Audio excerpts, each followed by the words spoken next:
Mamshis! Welcome back sa akin channel. Kung bago ka pa lang dito, hello! Mami vlogger ako na mahilig sa mga simple pero super useful finds sa bahay. Sa video na ito, share ko sa inyo yung item na sobrang nakahelp sa amin sa CR.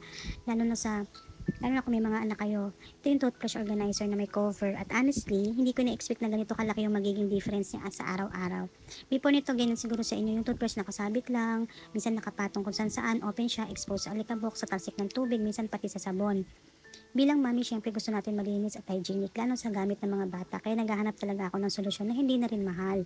Nakita ko tong toothbrush organizer na to ay nagustuhan ko agad siya kasi may cover, kasya ang toothbrush at toothpaste, at pinaka-importante, nail-free installation. So walang butas-butas sa pader, walang sira sa tiles. Mami win talaga.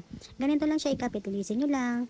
Yung surface na pagkakabitan nyo, dapat walang alikabok tsaka tuyo. Tanggalin lang yung adhesive sa likod, idikit sa pader, then press ng ilang seconds. After nun, pwede na agad gamitin.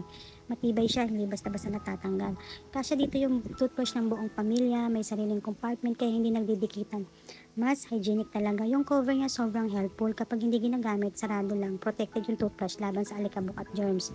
At mas organized yung CR namin. Mas malinis tingnan at hindi na rin kalat yung lababo.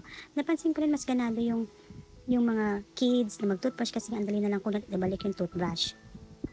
For the price, ma'am, sobrang sulit nito. Hindi siya mahal pero yung convenience at linis na binigay niya pang long term talaga. Kaya kung naghahanap kayo ng budget friendly pero functional na organizer, ito na yung link sa description box. Check nyo na lang kung gusto nyo ring itry. Madami na rin bumibili nito and base experience kung worth it talaga siya lalo na kung may kids kayo sa bahay. Sana nakatulong itong video na to sa inyo. Kung gusto nyo pa ng Mami Find,